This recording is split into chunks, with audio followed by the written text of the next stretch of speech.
ಮಂಜೇಶ್ವರದ ಸರ್ಕಾರಿ ಎಲ್ಪಿ ಶಾಲೆಯಲ್ಲಿ ವರ್ಣರಂಜಿತ ಶಾಲಾ ಪ್ರವೇಶೋತ್ಸವ.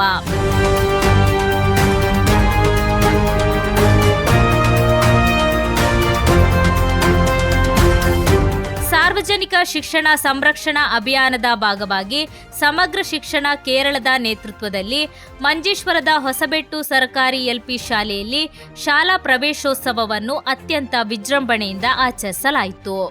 ಶಾಲಾ ಸಭಾಂಗಣದಲ್ಲಿ ನಡೆದ ಸಮಾರಂಭದಲ್ಲಿ ಶಾಲೆಗೆ ಹೊಸದಾಗಿ ಪ್ರವೇಶ ಪಡೆದ ವಿದ್ಯಾರ್ಥಿಗಳನ್ನು ಆತ್ಮೀಯವಾಗಿ ಸ್ವಾಗತಿಸಲಾಯಿತು. ಕಾರ್ಯಕ್ರಮವು ವಿದ್ಯಾರ್ಥಿಗಳ ಪ್ರಾರ್ಥನೆಯೊಂದಿಗೆ ಪ್ರಾರಂಭವಾಯಿತು. ಮಂಜೇಶ್ವರ ಗ್ರಾಮ ಪಂಚಾಯಿತಿ ಅಧ್ಯಕ್ಷ ಬಶೀರ್ ಕನಿಲಾ ಅವರು ಸಮಾರಂಭದ ಅಧ್ಯಕ್ಷತೆ ವಹಿಸಿದ್ದರು.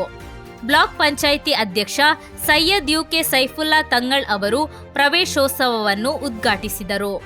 ಮಂಜೇಶ್ವರ ಗ್ರಾಮ ಪಂಚಾಯಿತಿ ಉಪಾಧ್ಯಕ್ಷೆ ಫಾತಿಮತ್ ಸುಹ್ರಾ ಅವರು ಮುಖ್ಯ ಅತಿಥಿಗಳಾಗಿ ಭಾಗವಹಿಸಿದ್ದರು.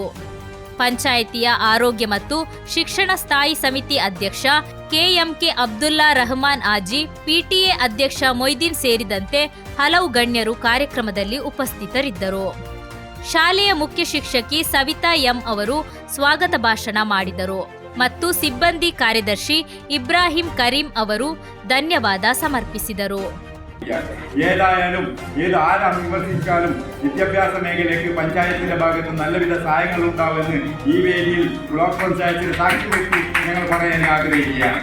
വിദ്യാഭ്യാസ മേഖല കടന്നു വരുന്ന ഈ ചെറുപ്പക്കാർ കുട്ടികൾക്ക് പഠിക്കാനുള്ള കടൽക്കരയിലും തീരപ്രദേശത്തെ ചെറുപ്പക്കാരാണ് കൂടുതൽ പഠിക്കുന്നത് കൊണ്ടും ഈ പഞ്ചായത്തിന്റെ വിദ്യാഭ്യാസ മേഖലയിലേക്ക് ഏത് രീതിയിൽ സഹകരിക്കാൻ കഴിയും ആ രീതിയിൽ മറുനടന്നിട്ട് പഞ്ചായത്ത് സഹകരിക്കാൻ നിങ്ങൾ കൂടെ ഉണ്ടാവുമെന്ന് ഉറപ്പ് പറയാൻ ഈ സന്ദർഭത്തിൽ ആഗ്രഹിക്കാം.